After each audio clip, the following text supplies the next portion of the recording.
gini loh, ya, zaman sekarang ini minjem sejuta aja nggak gampang loh. Kamu dipinjeminnya sampai 200 juta loh.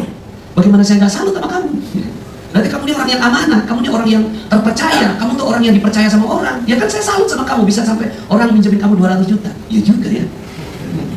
Iya, kamu fokusnya di utangnya.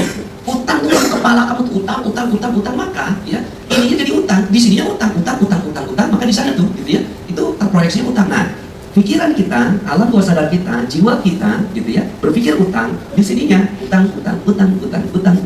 Bangun pagi dipikirin utang. Apakah bisa lunas utangnya? Gak mungkin. Sampai mati orang yang kayak gini kagak pernah lunas utangnya. Terus kemudian saya bilang sama dia, itu udah gak punya utang sebenarnya.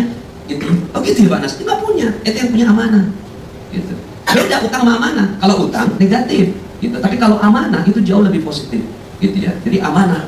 Nah, terus gimana Pak Nas? Besok hadapin. Datang, jiwa ente bilang dalam hati, ya Allah, ini amanah, saya akan ambil tanggung jawabnya, saya akan selesaikan sebelum saya meninggal dunia, gitu ya. Dan saya akan pegang kuat dengan jiwa saya.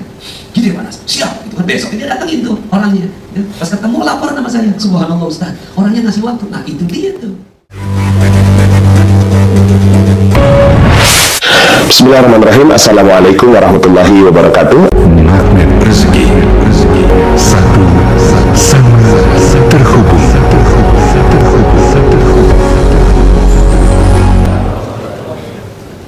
Bismillahirrahmanirrahim. Uhayyikum bitahiyatil Islam. Assalamualaikum warahmatullahi wabarakatuh. Alhamdulillah, thumma alhamdulillah, wassalatu wassalamu ala rasulillah, amma ba'd. Alhamdulillah, senang sekali bisa bertemu di majelis yang mulia ini. Kayaknya memang musolanya kekecilan ya ini ya. Artinya mudah-mudahan ya ghirah untuk sama-sama menunaikan ibadah ini bertambah meningkat di perusahaan ini, sehingga akhirnya Allah Subhanahu wa taala berikan rezeki berlimpah. Amin ya rabbal alamin. Salawat dan salam semoga tercurah dan terlimpah kepada junjungan kita Nabi besar Muhammad sallallahu alaihi wasallam beserta para keluarga, para sahabat dan para pengikutnya hingga yaumil akhir. Yang kami hormati DKM dari Mushola Petros ini Al-Hijrah ya, Al-Hijrah. Semoga Allah Subhanahu wa taala rahmati semua pengurusnya. Yang kami hormati para dewan direksi, pengurus, juga para stakeholder dari PT Petrosi. Semoga Allah Subhanahu wa taala lapangkan rezekinya insyaallah. Alhamdulillah, di kesempatan siang hari ini saya diminta untuk sharing tentang rahasia magnet rezeki. Mohon izin, sebenarnya saya nggak niat jualan buku ya. Jadi niatnya sharing. Ini saya bersama dengan sahabat saya Mas Iko Santosa. Kita buat satu buku judulnya Magnet Rezeki. Lalu kemudian saya lanjutkan dengan buku kedua, Rahasia Magnet Rezeki. Alhamdulillah sampai sekarang member di Telegram 91.700 orang ya, kurang lebih. Ini adalah member Telegram terbanyak di Indonesia. Dan di sini dibagikan ilmu-ilmu tentang rahasia magnet rezeki secara free, secara gratis ya. Jadi kalau gratisnya di audio magnet rezeki kurang lebihnya sudah ada kalau mau didengarkan 27 jam ya. Jadi sekarang ini hanya preview saja, hanya pendahuluan saja. Kalau mau lanjutkan silakan lanjutkan, diinstal di aplikasi Telegram, kemudian di search rahasia magnet rezeki. Masya Allah, minimal semuanya setelah baca buku itu atau setelah mendengarkan audio itu penghasilannya 5 miliar per bulan. Amin ya. Yakin nggak? Iya. Nah, saya melatar belakang saya ketika menulis buku ini karena saya salah satunya adalah karena sebagai seorang developer. Ini kita sempat diliput oleh Metro TV dan disebut sebagai Indonesia First Islamic Property Developer di tahun 2008. Pada saat itu saya pakai ilmu magnet rezeki. Magnet rezeki itu apa? Magnet rezeki adalah kita duduk diam, rezekinya datang. Kan ada orang yang itu rezeki kita kejar, gitu kan? Pas dikejar malah lari, gitu ya. Kemudian ada di sana lagi proyek di mana dikejar malah lari. Tapi ada orang yang dia duduk diam aja, rezekinya datang. Ini namanya magnet rezeki. Mau nggak jadi magnet rezeki? Mau? Jadi duduk diam, rezekinya datang, berlimpah ruah datang. Nah, saya uji magnet rezeki ini pada kehidupan saya. Waktu itu saya bilang gini, enak ya kalau seandainya diliput oleh media gitu kan, tapi saya nggak kenal medianya apa, kemudian wartawannya siapa, Terus kemudian akhirnya datang itu si Metro TV dan menyebut kita sebagai Indonesia First Islamic Property Developer. Sampai kemudian saya ketika nulis buku Rahasia Magnet Rezeki, saya juga pakai ilmu magnet rezeki lagi. Nah, gimana ya cara memasarkan buku ini? Ya sebelum buku itu terbit sudah diliput oleh TV One. Mungkin sedikit banyak ini liputan di Metro TV-nya. Developer Orchid Realty says its concept of an Islamic residential community promises a different experience. Ini memang satu pilihan bagi masyarakat gitu untuk membeli dan memiliki rumah. Untuk sekarang ini memang untuk menjaga kenyamanan dan konsistensi dalam hal penjualan dan konsep rumah itu sendiri, kita memang mengkhususkan kepada Muslim saja. Orchid Realty is Indonesia's first Islamic property developer. It uses Islamic teachings throughout the entire transaction process, from sales and marketing agent recruitment to the contract agreement. For example, no interest is charged and agents receive no commission. Ya, kurang lebih begitulah ya. Jadi yang penting kan ada muka saya, ada logo Metro TV-nya. Kemudian saya juga pakai dalam urusan ibadah gitu ya. Kok saya ingin sekali kalau seandainya bisa diundang ke Tanah Suci berkali-kali. Kemudian alhamdulillah tiba-tiba saya sekarang ini malah jadi pembimbing ibadah. Itu ibadah haji dan umroh, dan sekarang sudah kurang lebih 28 kali bolak-balik ke Tanah Suci. Saya harus hati-hati berbicara ini karena sebenarnya saya nggak bisa apa-apa ya. Saya nggak bisa apa-apa, tapi ada rezeki yang besar yang Allah Subhanahu wa Ta'ala berikan untuk kita semua. Kalau seandainya kita mampu mengaksesnya, maka kita akan mendapatkan apapun yang kita inginkan, gitu ya. Apapun yang kita pikirkan, kok kita pengen ini ya, gitu ya. Kok kita ingin naik gaji ya, kok ya hari ini naik, gitu kan. Betul ya? Amin. Ya. Nah, ini portofolio perumahan-perumahan yang kita bangun, perumahan-perumahan seperti ini yang kita bangun, semuanya dengan ilmu magnet rezeki. Waktu itu ada tanah 3000 meter, kemudian kita bikin 16 unit seperti ini. Kemudian perumahan berikutnya, perumahan Muslim Gria Rahmani, ada 37 unit. Kemudian perumahan berikutnya kurang lebihnya 2 hektar, ini di belakang UI. Nah, waktu itu saya pakai ilmu magnet rezeki di Bapak Ibu. Waktu itu saya diinstalkan Google Earth tahun 2006. Belum banyak orang yang tahu Google Earth, tapi karena teman kita IT dia installkan Google Earth, saya main-main di aplikasi itu. Kok masih ada tanah kosong di belakang rumah kontrakan saya? Ya, kemudian saya bilang gini, Bismillah, saya kan punya ilmu magnet rezeki. Insya Allah tanahnya akan datang pada saya. Benar saja beberapa hari kemudian Pak Lurah datang. Pak Nas mau beli tanah nggak? Boleh Pak. Di mana Pak? Di situ tuh. Oh, itu yang saya lihat di Google Earth. Gitu. Boleh nih Pak, saya diantarin ke pemilik tanahnya. Datanglah saya ke pemilik tanahnya. Pak Haji namanya lah kurang lebih. Pak Haji tanahnya mau dijual. Iya emang, cuma gue kagak tahu nih sertifikatnya di mana. Loh kok gitu Pak Haji? Iya, satu lemari sertifikat semua. Gue kagak paham yang lo maksud yang mana. Orang Betawi gitu gaya kan. Gue kagak paham yang lo maksud yang mana. Saya bilang di Beji Timur Pak Haji, siap deh. Nanti lo datang ya minggu depan gue siapin gitu kan. Minggu depan saya datang lagi Bapak Ibu, sudah disiapkan 18 sertifikat di atas meja. Kemudian dia bilang gini, lu bawa deh. Bawa Pak Haji, bayarnya gimana? Maksud saya bayar tuh pola pembayaran, harga, yang notarisnya siapa, kita kapan ke sana. Baru saya ngomong, bayarnya gimana? Dia balik nanya, emang lu punya duit? Sekalian aja saya jawab, nggak punya Pak Haji. Emang gua tahu roman muka lu. Waktu itu saya masih umur 28 tahun Bapak Ibu, masih sangat awam sekali dalam berbisnis dan dalam bernegosiasi masih kaku sekali. Tapi entah kenapa kok itu diserahkan kepada saya. Dia bilang gini, lu bawa deh semua. Gue pengen tahu lu bisa bikin apa sama tanah gue. Ya kesepakatan harganya akhirnya waktu itu 2 miliar Bapak Ibu, tanpa uang 1 sen pun saya bawa. Saya bilang subhanallah, ini ilmu magnet rezeki sampai begininya gitu. Jadi orang yang menyerahkan. Biasanya orang fotokopi aja itu dicoret-coret. Ini asli dikasih. Akhirnya saya gadang-gadang itu si sertifikat dan akhirnya alhamdulillah jadi perumahan seperti ini. Ya. Kemudian berikutnya ya udah ketagihan dengan ilmu magnet rezeki gitu kan. Setiap ada keinginan gitu ya, kita tinggal kedipin aja ting gitu. Waktu itu ada tanah kosong ya, setiap kita lewat di situ kok ada anak-anak main bola gitu ya. Ya udah saya doain ya Allah mudah-mudahan insya Allah tanah ini akan datang pada saya. Kemudian datang pada kita dan akhirnya terjadi perubahan seperti ini, kurang lebih 48 unit. Nah, ketika membangun ini belakang UI. Di belakang UI itu tanah udah nggak banyak, sehingga akhirnya saya ketika sempat jalan-jalan ke Singapura, Korea, kok apartemen itu bagus-bagus gitu ya. Nah, kemudian saya berdoa, ya Allah, mudah-mudahan saya lagi nggak bangun perumahan, yang saya lagi bangun apartemen. Ini tahun 2008 saya bangun gitu kan. Tapi alhamdulillah sekarang ini kita sedang membangun apartemen seperti ini. Ya. Jadi ini kurang lebih 1.800 kamar di belakang UI. Kalau ditanya ke saya, Pak Nas, ini prosesnya gimana kok bisa dapat proyek seperti ini? Nggak ngerti. Ya. Saya nggak tahu bagaimana proses permodalannya, saya nggak ngerti bagaimana tanahnya bisa datang, gitu kan, ajaib. Prosesnya panjang kalau mau diceritain. Kemudian juga saya nggak ngerti gimana cara jualannya, tapi alhamdulillah sekarang kita sedang menjualkan proyek seperti ini, gitu ya. Dan tiba-tiba aja saya dapat sahamnya, gitu. Jadi hati-hati Bapak Ibu, kalau punya ilmu mana rezeki, apa juga bisa ditarik, ya. Mau seperti itu Bapak Ibu?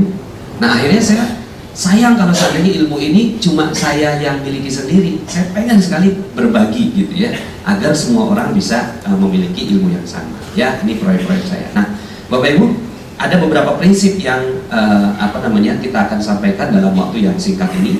Yang pertama adalah prinsip perisai rezeki. Bahwa ternyata semua orang sudah memiliki rezeki berlimpah dari Allah Subhanahu wa taala sebenarnya. Gitu ya. Jadi setiap orang 5 miliar per bulan gitu ya. Amin. 5 miliar per bulan ya. Banyak orang yang pas saya bilang, kamu tuh wajarnya 5 miliar per bulan gitu kan. Apa iya? Ya, nggak yakin dia gitu kan. Kenapa kan nggak yakin ya? Karena ya ngedengarnya tuh kayak ada berdenging di kuping gitu ya. Kayak nggak pantas gitu ya. Padahal setiap orang harusnya mendapatkan rezeki berlimpah seperti itu gitu ya. Jadi ada orang yang saya bilang bahwa rezeki berlimpah, ya ada yang tanya, Pak Nas, rezeki itu kan udah ditakar, ketika kita lahir udah ditakar gitu ya, kapan hidupnya, kapan matinya, kemudian berapa dapat rezekinya gitu ya, udah ditakar semuanya gitu kan. Ya kalau memang rezeki saya segini ya mungkin segitu kali Pak Nas gitu kan. Nah, akhirnya saya balik nanya, oke, saya setuju dengan ente bahwa rezeki udah ditakar. Sekarang pertanyaan saya balik, ente udah tahu belum rezeki ente takarannya berapa? Ya kan dia bilang rezekinya udah ditakar. Ya udah, Anda setuju, ente udah tahu belum takaran rezeki ente berapa? Ya belum tahu. Nah kalau belum tahu, Anda kasih tahu. Ada dalam surat An-Nur ayat 55. Wa'adallahu alladhina amanu minkum wa 'amilus salihati la yastakhlifannahum fil ardh kama istakhlafa alladhina min qablihim. Allah telah berjanji kepada orang-orang yang beriman dan beramal saleh di antara kalian bahwa Allah akan kasihin semua dunia buat kalian. La yastakhlifannahum bukan fil jannah. Ya. Bukan nanti akan dikasih surga, enggak. Sebelum surga, ya, cirinya orang yang beriman dia pasti dapat dunia dulu. La yastakhlifannahum fil ardh. Ya, akan diberikan kejayaan, kemuliaan, keberkahan terhadap orang yang beriman, semuanya dikasih. Sebagaimana orang-orang sebelum kalian dikasih. Siapa yang udah dikasih? Ya, standarnya Nabi Sulaiman gitu kan. Nabi Sulaiman dikasih semua gitu kan. Atau standarnya Umar bin Khattab deh. Ya, Umar bin Khattab itu penghasilan per bulannya 233 miliar per bulan. Umar bin Khattab. Dalam buku Fikih Ekonomi Umar karangan Dr. Jaribah, sebuah tesis doktoral dengan predikat summa cum laude di Universitas Ummul Qura Mekah, itu disebutkan bahwa Umar bin Khattab meninggalkan 70.000 ladang pertanian yang tiap bulannya menghasilkan 233 miliar per bulan. Ya. Nah kalau seandainya Umar bin Khattab dapat 233 miliar, masa kita 5 miliar aja kagak dapat? Halo? Ya, saya nggak janjiin 200, enggak, 5 miliar aja ya. Kalaupun kepleset ya 100 juta lah per bulan. Keplesetnya gitu ya. Amin. Ya. Nah, kenapa enggak tercipta seperti itu? Karena ada perisainya. Kenapa kok kita tidak dapat seperti itu? Karena ada perisainya. Perisainya apa? Sederhana ya. Jadi rezeki Allah itu datangnya seperti air bah. Dia datang seperti air banjir, datang dari atas. Nah, kalau datangnya dari atas, kita di bawah, bukan cuma kena air tapi banjir gitu ya. Bahkan kita kelelep sama ya, sama tuh rezeki. Cuma setiap rezeki datang kita pasang perisai. Setiap rezeki datang kita pasang perisai. Setiap rezeki datang kita pasang perisai, dan kita lebih cinta sama perisainya daripada sama rezekinya. Itu masalahnya. Jadi kita nggak doyan sama rezeki sebenarnya. Gitu. Kita doyan sama perisainya. Perisainya apa? Perisainya adalah dosa. Jadi yang menghalangi antara kita dengan rezeki sederhana, dosa kita. Dalam Al-Quran disebutkan, A'udzubillahi minasyaitonirrajim, dalam surat Nuh ayat 10, فَقُلْتُ اسْتَغْفِرُوا رَبَّكُمْ إِنَّهُ كَانَ غَفَّارًا يُرْسِلِ السَّمَاءَ عَلَيْكُمْ مِدْرَارًا وَيُمْدِدْكُمْ بِأَمْوَالٍ وَبَنِينَ وَيَجْعَلْ لَكُمْ جَنَّاتٍ وَيَجْعَلْ لَكُمْ أَنْهَارًا مَا لَكُمْ لَا تَرْجُونَ لِلَّهِ وَقَارًا وَقَدْ خَلَقَكُمْ أَطْوَارًا. Maka minta ampun sama Allah. Jadi ketika Nabi Nuh ditanya, hai Nabi Nuh, kenapa kok nggak ada orang yang mau beriman sama kamu? Emang kamu dakwanya apa? Kata Allah. Ya, emang kamu dakwanya apa? Kata Nabi Nuh, aku dakwah ya Allah. Ya kan Nabi Nuh ini dakwah 950 tahun. Yang beriman sedikit sekali, cuma 12 pasang yang masuk ke dalam kapalnya Nabi Nuh, itu pun kebanyakannya hewan gitu ya. Kemudian ketika ditanya apa yang kamu dakwahkan kepada mereka, aku udah ngomong ya Allah, ya, hai kalian umatku, ya minta ampun sama Allah, lepas perisainya, udah itu aja dakwahnya Nabi Nuh, lepas perisainya. Terus kalau udah dilepas, apa janji kamu? Ya, kata Nabi Nuh, yursilis sama'a alaikum midrar, akan Allah turunkan hujan yang lebat gitu kepada kalian. Wa yumdidkum bi amwalin, akan ditambahkan harta. Jadi ada yang bilang bahwa Islam ini ngajarannya masuk surga, ya. Udah deh, masuk surga nggak apa-apa, ya, melarat nggak apa-apa, yang penting masuk surga. Itu dibilang ajarannya Islam. Tidak, ajarannya Islam itu masuk surga di dunia berkuasa. Itu Islam. Ya. Jadi kalau bicara tentang Islam, ente harusnya berkuasa. Nggak mungkin ada orang Islam yang tidak berkuasa. Nggak mungkin ada orang Islam yang kagak kaya. Kalau nggak kaya, gitu kan, ada perisainya. Itu aja. Ya. Ada perisainya. Perisainya apa? Dosa dan cinta betul sama tuh dosanya. Gitu ya. Cinta betul. Jadi setiap ada Allah mau kasih rezeki, dikasih dia pasang perisai. Setiap ada Allah mau kasih rezeki, dia pasang perisainya. Dan dia cinta betul sama tuh perisainya. Maka ya kata Allah kan, wa yumdidkum bi amwalin wa banin, dan akan ditambahkan bukan hanya harta tapi anak-anak. Anak-anak di sini bukan hanya anak biologis, tapi anak perusahaan, anak cabang gitu. Ya. Ya dong. Ya, kemudian site-site minyak gitu ya. Kemudian pengeboran ditambah lagi sama Allah, anak-anak tuh gitu. Ya. Wa yaj'al lakum jannatin, akan Allah tambahkan kepada kalian, diberikan kepada kalian kebun-kebun. Terus kebunnya kita nggak bisa ngerawat ya Allah. Tenang aja, ya, bukan kalian yang ngerawat. Wa yaj'al lakum anhara, aku kasihin juga sungai-sungai di sekitarnya yang kalian nggak perlu ya nyiramin, aku yang nyiramin. Jadi ini passive income. Jadi konsep financial freedom, passive income itu ada di dalam surat Nuh. Oh, kamu udah janjiin gitu? Udah ya Allah, tapi nggak ada yang mau beriman. Di zamannya Nabi Nuh, ya. Wa qad khalaqakum atwara, padahal ya Allah telah menciptakan kalian, sanggup membuat semuanya itu terjadi. Nah, jadi Bapak Ibu ya, apa yang membuat akhirnya rezeki kita nggak datang? Sederhana, kita jatuh cinta sama perisai dan kita pasang perisai itu. Nah, berapa banyak perisai itu? Ya, banyak. Berapa banyak? Ratusan. Nah, makanya kita perlu setiap hari yang kita lakukan adalah bagaimana kita meneliti perisai apa yang ada pada diri kita. Nah, kemudian akhirnya ada law of projection. Kalau Rhonda Byrne punya law of attraction, saya nggak pakai law of attraction, saya pakainya law of projection. Law of projection berkata bahwa ini layar, ya, kemudian ini laptop saya, dan itu ada infocus atau proyektornya, gitu ya. Nah, sekali saya pencet di sini dia berubah, ya. Dia berubah. Nah, saya yang saya kendalikan adalah si laptop, gitu ya. Maka ini nggak penting. Ini nggak penting. Nggak usah terlalu fokus kepada yang di sini, gitu ya. Yang penting apa? Yang penting ini, gitu. Yang penting si laptop. Nah, begitu juga kehidupan kita. Banyak orang yang bilang, Pak Nas, utang saya kok kagak lunas-lunas. Kok piutang saya nggak dibayar orang? Kok proyek sekarang makin turun? Kok sekarang nih ada krisis ekonomi, gitu ya. Itu adalah layar. Nah, banyak orang yang fokus sama layarnya. Kenapa ya utang saya kagak lunas-lunas? Lah, problemnya bukan di layarnya, di sini.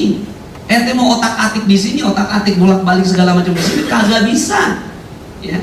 Padahal laptopnya yang ente perlu rubah. Nah, laptop itulah pikiran kita. Pikiran kita, jiwa kita. Makanya kata Allah Subhanahu wa taala, "Innallaha la yughayyiru ma biqaumin hatta yughayyiru ma bi anfusihim." Sesungguhnya Allah tidak merubah nasib satu kaum sampai dia merubah apa yang ada dalam laptopnya.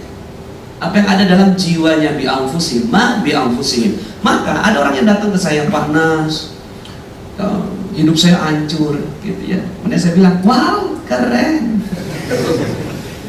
Kok keren sih Pak Nas? Iya, coba cerita, kenapa kok hidupmu seperti itu? Saya banyak utang Pak Nas. Wow, dahsyat. Lah, dia, apa yang ada dalam laptopnya dia? Hancur, ya. Kemudian utang. Apa yang ada dalam laptopnya saya? Wow, keren. Wow, dahsyat. Karena saya nggak mau, gitu ya. Ada pikiran yang nggak bagus dalam pikiran saya, gitu ya. Coba cerita yang berapa utangnya? 200 juta Pak Nas. Ini saya besok harus ketemu sama orangnya. Saya mau dilaporin polisi Pak Nas. Di mana ya Pak Nas? Wow, keren. Pak Nas mau keren-keren terus. Ya, gini loh. Ya, zaman sekarang ini minjem 1 juta aja nggak gampang loh. Kamu dipinjeminnya sampai 200 juta loh. Bagaimana saya nggak salut sama kamu? Ya. Berarti kamu ini orang yang amanah, kamu ini orang yang terpercaya, kamu tuh orang yang dipercaya sama orang. Ya kan saya salut sama kamu, bisa sampai orang minjemin kamu 200 juta. Iya juga ya. Iya, kamu fokusnya di utangnya.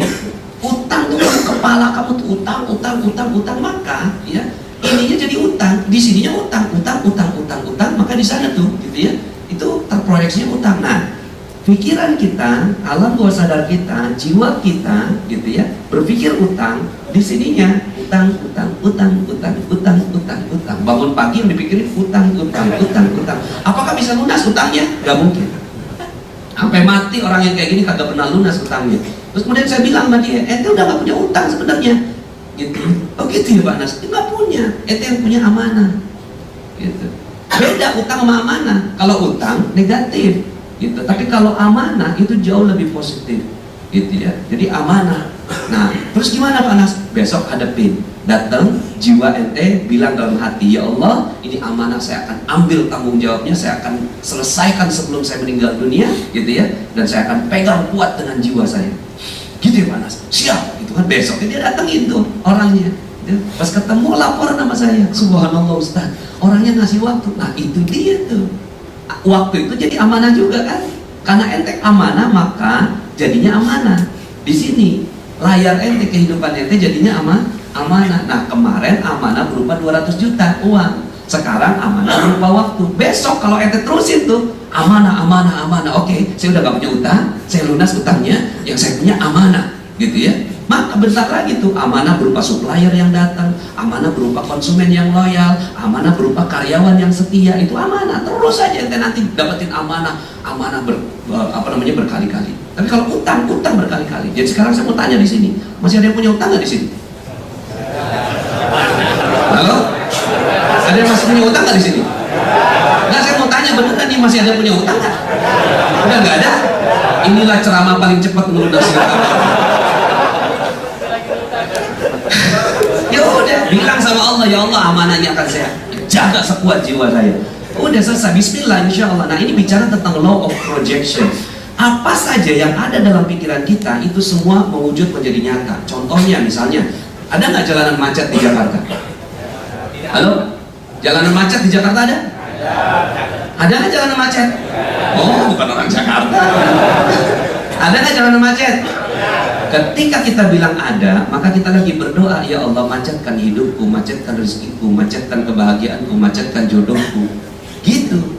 Jadi cuma gara-gara ya macet, itu kita lagi berdoa. Maka di sininya kepalanya macet. Iya, kepalanya macet. Akhirnya bingung dia mau ngapa-ngapain. Ya semuanya akhirnya macet. Nah, kalau jalanan yang ada di Jakarta setahu saya nggak ada yang macet. Ya, yang ada penuh, ya kan? Penuh. Wah, saking banyaknya orang, saking hebatnya mereka pada bisa beli mobil, makanya jalanannya penuh. Jadi kalau ditanya, ada nggak jalan macet Jakarta? Yang ada apa? Maka kita lagi berdoa, doanya apa? Ya Allah, penuhkan rezekiku, penuhkan kebahagiaanku, penuhkan jodohku. Maksudnya jodoh itu bukan 4 nambah ya, tidak, tapi yang 1 full gitu loh ya. Nah, cuma urusan apa namanya utang sama macet aja, ini aja jadi perisai kita. Selama ini ya kita cinta betul sama perisai ya. Makanya kalau orang-orang yang udah ikut Magnet Rezeki ini misalnya pas jalan gitu kan, wah jalanannya penuh, orang sebelahnya macet kali, penuh, macet kali. Nah orang ini lagi punya perisai, gitu. Perisainya apa? Perisainya macet gitu. Bayangkan kalau seandainya tiap hari dia masuk ke dalam alam bawah sadar tentang macet itu, apa yang bisa dibayangkan dalam kehidupannya dia gitu ya. Nah jadi Bapak Ibu, rahasia kekayaan adalah menguasai kekuatan pikiran. Kata si bukunya Think and Grow Rich, Napoleon Hill. Pikiran ada yang positif dan negatif. Lebih banyak yang mana? Ya, setiap pikiran adalah doa. Jadi setiap pikiran yang muncul, ting, itu adalah doa. Gitu ya. Apapun, gitu ya. Kita mau pikir apa gitu, utang itu doa. Ting, ya Allah, berikan kepada saya hutang yang banyak. Gitu. Dan akhirnya makin tenggelam, bukan lagi gali lubang tutup lubang, gali sumur tutup lubang. Ya, misalnya gini Bapak Ibu, ketika ada koruptor ditangkap di televisi, kita ngomongnya gimana? Mampus lu, cincang-cincang aja, matiin sekalian, gitu nggak Bapak Ibu? Maka kita lagi berdoa, ya doanya apa? Ya Allah, cincang-cincang aku, nih matikan aku, habiskan aku. Cuma gara-gara orang lain lah, kan itu orang lain Pak Nas ya. Nah nanti di dalam ilmu gaib ya, atau kalau dalam bahasa sains itu namanya ilmu kuantum. Dalam ilmu kuantum kita satu sama dan terhubung. Ketika kita ngomong orang lain, maksud sebenarnya untuk diri kita sendiri ya. Maka setiap doa semuanya dikabulkan oleh Allah, baik yang positif maupun yang negatif. Semua dikabulkan, jadi nggak ada cerita. Ini juga salah satu perisai kita, menyangka bahwa Allah tidak kabulkan doa.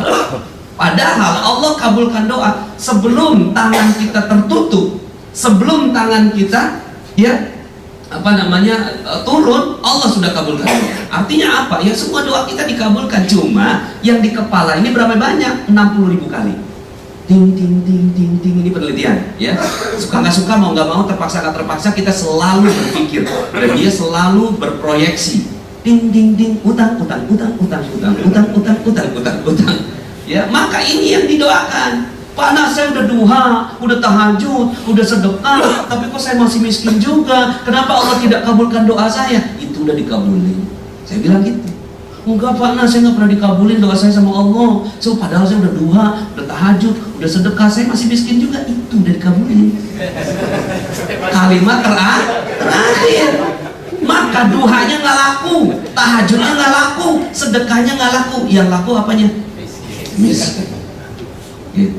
Jadi akhirnya ya kita selama ini nggak pernah sadar bahwa ternyata pikiran kita itulah yang akhirnya membuat ya semua terjadi pada kehidupan kita. Nah jadi kalau ini Bapak Ibu, ini 2 juta informasi masuk per detik, 60.000 pikiran setiap hari, dan akhirnya menjadi nasib kita. Jadi ini adalah nasib kita nih, gitu. Maka sebenarnya nggak penting mikirin nasib, nggak penting. Kenapa sih nasib saya begini? Pikirinnya apa yang ada di kepala ente.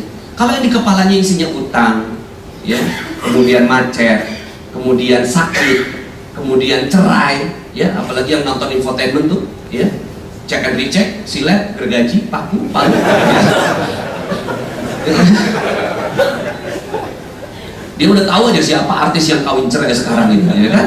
Nah, terus kemudian ketika ditanyakan, ya, makanya kenapa akhirnya di Indonesia ini terjadi bukan lagi peningkatan perceraian, tapi ledakan perceraian. Kebingungan loh semua orang, gitu ya. Mereka tidak memiliki solusinya bagaimana menghadapi perceraian di Indonesia sekarang. Kenapa? Ya isinya begitu, infotainmentnya, gitu ya. Maka itu yang menjadi nasib berikutnya, karena dia lagi mempengaruhi Bapak Ibu. Di dalam media itu ada adagium bahwa medialah yang mempengaruhi nasib seseorang. Itu memang benar. Hati-hati dengan media. Nah, Bapak Ibu, maka berikutnya akhirnya kalau mau latihannya dari kata Bapak Ibu ya. Karena beda antara ingin dengan fokus. Inginnya sih kaya, fokusnya miskin. Maka yang dikabulkan bukan keinginannya, tapi fokusnya. Waktu itu ada jamaah saya Bapak Ibu, dia tuh mohon maaf ya, nggak suka sama orang India ya. Waktu dia pergi umroh gitu ya, dia di Madinah, dia ya ini ya dia aja subjektifnya dia nggak suka sama orang India. Kenapa? Karena orang India tuh kalau makan bawang putih gitu ya, itu nggak kumur-kumur dulu gitu ya. Makan bawang putih itu udah jadi snacknya gitu. Jadi kalau lagi tahan, itu dia udah nggak tahan. Ya akhirnya setiap dia sholat ya di Masjid Nabawi, pas dia sholat ada orang India, dia pergi gitu ya. Nah satu saat dia sholat qobliyah asar, Allahu Akbar, pas sholat ada orang India gitu, satu dipercepat sholatnya, pindah, pas pindah 2 India. Masih belum sadar dia nih, pindah 3 India, 4 India, 5 India, sampai kemudian akhirnya udah komat gitu kan. Pas udah komat dia masih mau pindah tapi udah nggak bisa. Kenapa? Di sekelilingnya orang India, dia tengah-tengah persis dia gitu kan. Dia bilang sama saya, Pak Nas, ini adalah sholat paling tidak khusyuk yang pernah saya lakukan. Ya gimana bisa khusyuk, sebelahnya waduh. Dia masih belum sadar nih, dia datang ke kamarnya, dia mandi gitu kan, karena dia ngerasa bahwa baunya nempel. Pas keluar dari kamar mandi, dia cium badannya, benar nempel tuh baunya. Cuma gara-gara urusan bau, dia tersungkur sujud, sholat taubat, minta ampun sama Allah. Pas dia sholat taubat, hilang semua baunya. Kenapa? Karena inginnya dia wangi, inginnya, fokusnya apa? Bau, ya. Karena alam bawah sadar kita itu tidak membedakan kata jangan atau tidak. Tolong ya, tolong. Jangan nengok ke belakang, jangan nengok ke belakang, jangan nengok ke belakang, jangan nengok ke belakang, jangan nengok ke belakang. Gimana sekarang rasanya? Jadi pengen nengok ya. Terus sekali lagi ya, jangan bayangkan seekor gajah, jangan bayangkan seekor gajah yang artinya belalai panjang, jangan dibayangkan belalainya. Jangan bayangkan gajah sirkus yang pakai celana warna merah. Kebayang? Inginnya sih nggak ngebayangin, tapi fokusnya dimunculkan oleh pikiran. Maka gitu kan, apapun yang difokuskan itu jadi nasib kita. Gitu. Maka akhirnya ya udah mulai dari sekarang sulit diganti jadi tidak mudah. Kata sulit ganti, karena tidaknya dicoret. Jangan nengok ke belakang, nggak dikenal dalam alam bawah sadar. Dia hanya dikenalnya fokusnya apa. Jadi kalau seandainya nanti bos Anda datang nih gitu kan, tolong dong kerjain ini gitu kan. Nah karena Anda nggak mau law of projection Anda mengubah nasib Anda semuanya jadi sulit, maka Anda bilang mudah, gampang, akhirnya semua kerjaan dikasih ke Anda.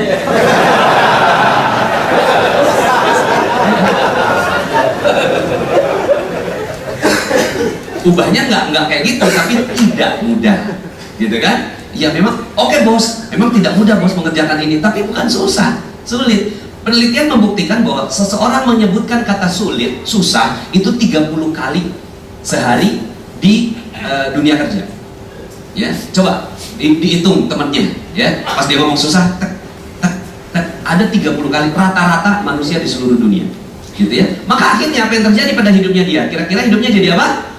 Susah. Kalau tidak mudah, tidaknya dicoret. Berat jadi tidak ringan. Miskin jadi belum kaya. Sakit jadi orang sehat. Jadi nggak boleh nyebut kata sakit sama sekali. Nggak boleh nyebut kata sakit, karena sakit itu langsung ke nasib kita jadi sakit-sakitan terus. Jadi ngomongnya kurang sehat, gitu ya. Atau nggak enak badan. Ya kalau dalam bahasa Inggris, my body is not delicious right now. My body is not fit right now, ya kan? Benci diganti jadi tidak senang, ya. Kemudian macet diganti penuh, utang diganti amanah, ya. Udah kata berenergi rendah diganti dengan berenergi tinggi. Kata lumayan, jangan gimana gajinya? Ya lumayan, ya ganti dong. Dahsyat. Gimana gajinya? Dahsyat. Gimana komisinya? Dahsyat. Gitu ya. Nah, jadi ini jadi akhirnya setiap hari yang kita lakukan berdoa, Bapak Ibu. Setiap kata-kata kita adalah doa, maka kita berdoa. Nah, ini adalah doa orang yang lagi curhat di kantor, ya. Gimana dia doanya? Setiap hari dia doa, Pak Nasnya doa. Lah coba lihat gitu kan, pada saat dia makan siang ngomongnya gimana? Hari ini di kantor parah banget, banyak orang nyebelin, yang bikin gue bete sepanjang hari. Udah gitu bos pakai marah-marah lagi, padahal dia sendiri yang salah. Jalanan juga macet ampun-ampunan. Akhirnya kerjaan gue berantakan. Pengennya sih gue kabur dari perusahaan bobrok begini, tapi mau gimana lagi, gue kejebak di sini.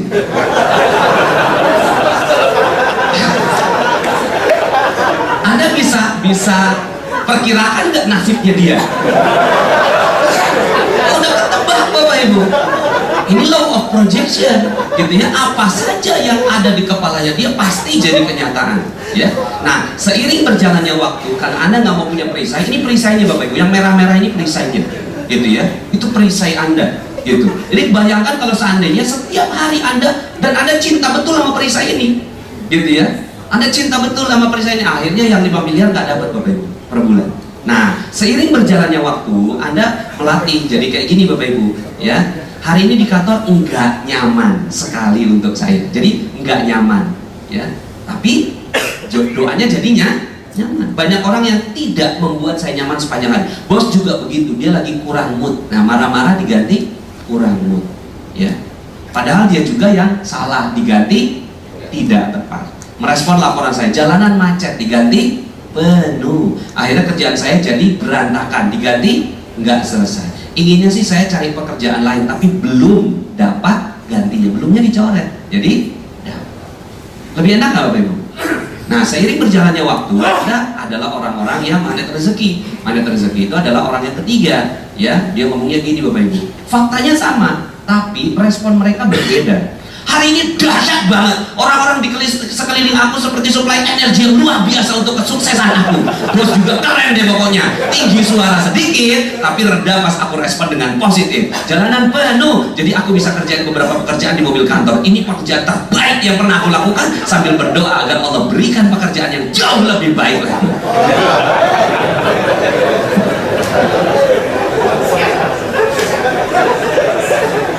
Halo? Kalau udah kayak gini Bapak Ibu kata-katanya, gitu ya. Jadi ini kata-kata itu terasosiasi langsung dengan pikiran, ya. Kalau seandainya kita menyebutkan kata-kata yang nggak bagus, ya akhirnya jadi seperti itu, ya. Jadi ini Bapak Ibu, jadi bekalnya kalau seandainya Anda menginginkan rezeki berlimpah, gitu kan, yuk sama-sama ubah kata-kata kita menjadi kata-kata yang baik. Berikutnya Bapak Ibu, prinsip berikutnya agar Anda bisa mendapatkan 5 miliar per bulannya, ada yang namanya paradox of candy. Paradox of candy itu berisi begini Bapak Ibu. Kalau seandainya saya punya di kantong celana kanan saya itu ada permen, pas saya buka, loh kok ada permen, tapi mohon maaf udah nggak ada bungkusnya, agak-agak nempel-nempel gitu, ada agak benang-benang gitu ya. Saya kasih, ada yang mau nggak? Nggak mau ya? Akhirnya saya coba rogoh kantong kiri. Loh, pas saya rogoh kantong kiri ternyata masih ada permen dan masih ada bungkusnya. Nah, kemudian saya kasih, ada yang mau? Mau. Nah, pas makan di depan saya, bungkusnya diapain? Dibuang. Saya tersinggung dong sebagai pemberi permen. Anda sebenarnya maunya apa sih? Tadi udah kasih, tinggal lep loh. Nggak perlu capek-capek ngeluarin ya, terus dibuang gitu kan. Pas saya kasih pakai bungkusnya dibuang juga. Jadi sebenarnya Anda maunya apa sih? Jadi sebenarnya kita maunya permen, tapi permen yang higienis, betul? Nah, maka permen tidak mungkin datang kecuali dengan bungkus. Begitu juga ini, sebenarnya saya nggak butuh gelasnya, saya butuh minumnya. Tapi kenapa kok panitia gitu ngasihin pakai gelasnya? Kan sebenarnya tolong minum kan gini doang. Mungkin nggak itu terjadi? Tidak mungkin. Setidak mungkin Allah ngasih rezeki. Jadi rezeki itu banyak orang nggak tahu ilmu rezeki Bapak Ibu. Rezeki itu yang datang kelihatan bungkusnya dulu. Bungkusnya itu apa? Bungkusnya kita nggak butuhkan, makanya kita buang. Bungkusnya kita nggak butuhkan, yang nggak enak-enak tuh bungkus. Ujian, musibah, masalah, tantangan, cobaan, itulah bungkusnya. Tapi sekarang pertanyaannya, berapa banyak orang yang nggak suka sama masalah? Nah, orang magnet rezeki beda. Ketika ada masalah datang, kemudian dia bilang gini, yes, bungkus permen. Kenapa? Karena dia yakin bahwa di balik bungkus ada isinya. Ya, di balik bungkus ada isinya. Makanya nggak usah ngelihat isinya, karena isi itu nggak kelihatan Bapak Ibu. Isi rezeki itu nggak kelihatan, tapi kalau musibah itu pasti kerasa. Banyak orang nggak menyadari rezeki. Contoh, kita bernapas, ini udara Bapak Ibu. Udara ini rezeki, tapi kita nggak pernah menyadari bahwa ini rezeki. Makanya rezeki itu tidak kelihatan. Rezeki itu nggak kerasa Bapak Ibu. Tapi yang kerasa sama kita musibahnya. Maka ya, kalau seandainya musibah datang, Pas musibah datang, kemudian kita bilang, maaf saya nggak suka sama kamu. Akhirnya apa yang terjadi? Rezeki di balik musibah itu kita nggak dapat. Udah pernah melihat malaikat Mikail? Belum pernah. Malaikat Mikail belum pernah lihat ya. Oh ya, malaikat Mikail itu malaikat pembawa rezeki, ya kan? Malaikat pembawa rezeki. Kalau malaikatnya aja nggak pernah Anda lihat, maka rezekinya nggak akan pernah Anda dapatkan. Nah, mau tahu nggak caranya Bapak Ibu melihat malaikat Mikail? Jadi kalau pas dia datang Bapak Ibu, Anda langsung tahu, yes, ini dia malaikat. Gitu, ya. Kalau Anda udah tahu itu malaikat, ya jangan malaikat Israel ya, kecampurnya. Malaikat pemberi rezeki. Nah, pas malaikat pemberi rezeki ini datang Bapak Ibu, Anda jadi tahu, langsung ambil rezekinya. Banyak orang nggak tahu malaikat Mikail, akhirnya itu malaikat Mikailnya pergi dari kita. Akhirnya rezeki yang 5 miliar kagak dapat. Kenapa? Karena tuh malaikat Mikail pergi terus. Nah, saya kasih tahu Bapak Ibu caranya. Jadi malaikat Mikail tuh mirip-mirip deh Bapak Ibu. Dia pakai seragam, ya. Jadi seragam. Dan ada logonya, Ya. Logonya mirip-mirip Tiki JNE Pos gitu. Kurir gitu kan. Nah, emang beliau kurir apa? Kurir rezeki. Ya. Beliau adalah kurir rezeki. Nah, Bapak Ibu, ketika misalnya nih ya kurir Tiki datang ke rumah kita, Bapak Nasrullah, betul Pak, silakan tanda tangan di sini, ini ada paket buat Bapak. Oh, saya nggak butuh bungkus Pak, saya butuh isinya, tolong dibuka dulu, kalau memang isinya saya perlukan saya ambil, kalau enggak saya nggak mau ambil. Oh nggak kayak gitu Pak, SOP kami adalah Bapak tinggal tanda tangan, saya nggak perlu bawa bungkusnya balik. Oh enggak, saya udah kebanyakan bungkus di rumah, tolong dong gitu ya. Buka aja ya. Oh enggak kayak gitu Pak, SOP kami Pak. Terus gimana? Ya kalau Bapak nggak mau tanda tangan, saya balik Pak. Ya udah pergi. Akhirnya tuh pergi gitu kurir JNE. Persis sama kita. Malaikat Mikail datang itu berupa handphone hilang. Pas handphone hilang, ngomongnya gimana kita? Ya, handphone hilang. Datanya belum dipindahin. Nama-nama kontak segala macam. Kemudian akhirnya hati kita tidak menerima apa yang terjadi. Padahal di balik tuh handphone hilang, Allah lagi mau siapin rezeki berlimpah untuk kita. Nah sekarang pertanyaan saya, udah berapa banyak kita menghalau malaikat Mikail? Halo? Udah banyak menghalau malaikat Mikail? Banyak kali, ya kan? Maka gimana caranya? Besok ya, akhirnya alumnus magnet rezeki adalah mereka-mereka yang setiap ada musibah ngomong gini, malaikat Mikail. Gitu Bapak Ibu. Oke, terakhir Bapak Ibu. Terakhir terumbu karang. Nah, banyak orang nggak dapat rezeki karena dia nggak tahu di mana letaknya. Ya, kalau ditanya, karena Allah nggak mungkin ngasih rezeki langsung, ya kan? Allah pasti titip. Nah, seluruh hewan tahu di mana Allah titip rezeki buat mereka. Jadi kalau ditanya sama hewan, setiap hewan ditanya, wahai jerapah, di mana Allah titip rezeki buat kamu? Oh, dia langsung jawab, Bapak Ibu. Dia jawabnya apa? Tuh di pucuk pohon. Hei monyet, di mana rezeki buat kamu dititip? Ya, tuh di pohon pisang. Hei ikan, di mana Allah titip rezeki buat kamu? Tuh di terumbu karang. Gitu. Tapi ketika ditanya pada manusia, hei manusia, di mana Allah titip rezeki buat kamu? Ternyata banyak yang nggak bisa jawab. Ya. Padahal hewan aja bisa jawab, tapi kita nggak bisa jawab. Hei manusia, di mana Allah titip rezeki buat kamu? Ya, saya nggak usah nanya di sini karena saya udah dapat surveinya, Bapak. Tidak ada satupun yang mampu menjawab dengan tepat. Banyak orang bilang gini, rezeki manusia dititip di mana-mana, saking di mana-mananya jadi nggak fokus, gitu ya. Akhirnya di mana-mana dia cari ke sana kok nggak dapat, cari ke sana kok nggak dapat. Akhirnya dia nggak dapat. Ada yang bilang di minyak, ternyata minyak sekarang turun, ya kan? Ada yang bilang di proyek, ya proyek ternyata habis dan seterusnya. Ternyata rezeki manusia dititip di kemuliaan dan kebahagiaan orang lain. Di situ rezeki Allah dititip. Jadi kalau orang mulia dan bahagia karena kita, maka kita udah pasti dapat rezeki. Nah sekarang pertanyaan saya, ada nggak jerapah yang ngancurin pucuk pohonnya? Ada nggak? Nggak ada. Ada nggak ikan yang ngancurin pohon pisangnya? ada nggak monyet?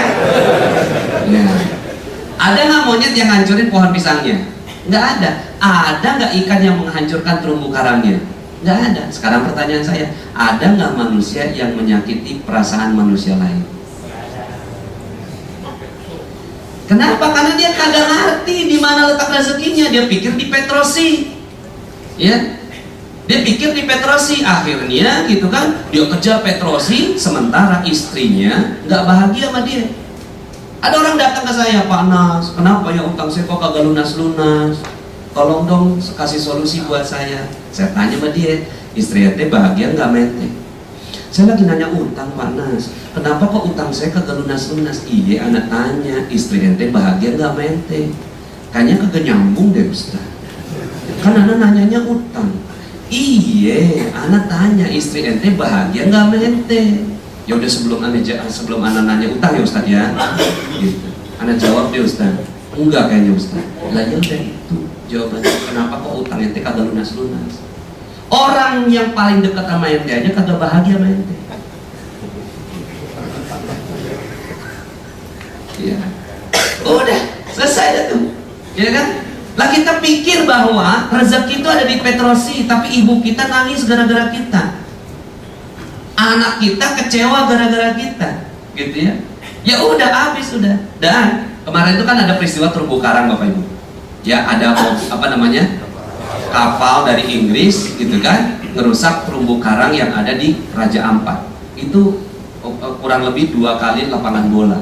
Dan itu semua orang bersedih kan, karena nyembuhin terumbu karang itu butuh 50 tahun. Satu lokal terumbu karang itu disembuhnya 50 tahun Bapak Ibu. Ya kalau di Tanjung Priok mah udah nggak ada terumbu karang udah nggak ada terumbu karang ya. Nah Bapak Ibu, satu orang sakit gara-gara kita itu nyembuhinya lama gitu. Rezeki kita nggak mungkin datang sampai dia melegakan dirinya. Jadi yang 5 miliar kagak mungkin datang. Nah sekarang pertanyaannya, coba ditulis berapa orang yang udah pernah sakit hati gara-gara kita. Nah, sekarang ini kita gampang banget nyakitin orang. Apalagi sekarang dunia Facebook, aduh makin deh, abis deh. Dulu kita nyakitin orang verbal, sekarang nyakitin orang gitu kan, 5.000 orang teman kita di Facebook. Lalu kemudian kita update status, ini status gue ya, lu baca kalau tersinggung urusan lu. Terserah aja di status gue, ya terserah aja. Masya Allah, ya berapa banyak orang yang tersinggung gara-gara kita ngelihat update status kita gitu. Maka Bapak Ibu, ini sini ya, kalau seandainya kita mampu terus kemudian kita gimana dong? Ya udah mulai dari sekarang ya, orang-orang yang ada di sekitar kita jagain perasaannya, ya. Mentang-mentang udah jadi direktur jam 5 ya, ditelepon Tanino lagi rapat direksi gitu ya, ibu telepon lagi rapat direksi nih gitu tuh gitu. Tanino ya ibu lagi rapat direksi, bentar nanti saya telepon balik. Palingan ngomongin gigi palsu. Tanino ya ibu gitu kan, langsung rapat. Dia pikir rezeki adanya di rapat direksi. Dia pikir nih rezeki adanya di rapat direksi. Lah dia lagi ngomongin proyek yang besar dan dia siap untuk gitu ya ditunjuk jadi kepala proyeknya. Lah ibunya ini telepon terus. Padahal di situ tandanya tuh ujiannya, apakah rezekinya akan berlimpah ruah atau enggak. Ternyata di ujung sana ada seorang ibu yang netesin air mata. Ya Allah, anak saya nggak ngangkat telepon. Ibu cuma mau nanya di mana gigi palsu ibu. Ini jam 5, ibu belum makan siang, lapar. Yang tahu cuma anak saya itu. Ini namanya orang tua, dia lupa, nggak ingat gitu. Di mana letaknya? Masya Allah, cuma gara-gara satu tetes, maka semua rezeki langsung hilang. Nah sekarang akhirnya ya, nah ini untuk pendalaman ini Bapak Ibu, silakan gitu ya. Ada 27 jam di Magnet Rezeki. Alhamdulillah ya, itu testimoninya kalau masuk di testimoni di Magnet Rezeki, itu testimoni Bapak coba scroll sampai atas Bapak Ibu, terus gitu ya. Itu banyak sekali yang mereka sudah mendapatkan keajaiban. Sederhana ternyata gitu ya, sederhana. Mereka minta apa? Kadang-kadang ada orang yang nggak siap ya minta maaf ya. Kadang ya nggak siap minta maaf. Terus gimana caranya? Bawa sholat gitu. bawa sholat. Misalnya nih, kita udah pernah ngecewain orang sekali aja. Ya Allah, saya pernah ngecewain dia. Mungkin gara-gara dia rezeki saya jadinya habis. Gelar sejadah. Ya Allah, saya minta, ya Allah, saya minta agar engkau menyampaikan permintaan maaf saya kepada dia. Allahu Akbar. Gitu. Kalau kita masih ego nih, nggak apa-apa juga bawa dalam sholat. Gitu. Setiap keingetan orang yang kita benci banget, kita bawa sholat. Gitu. Nah itu prakteknya. Nanti ada di audio semudah tersenyum, gitu ya. Gimana caranya dan seterusnya saya jelasin di sana. Jadi Bapak Ibu, terakhir saya tutup dengan ini. Ini adalah kupu-kupu. Kupu-kupu ini adalah uang, rezeki, proyek yang kita kejar, gitu ya.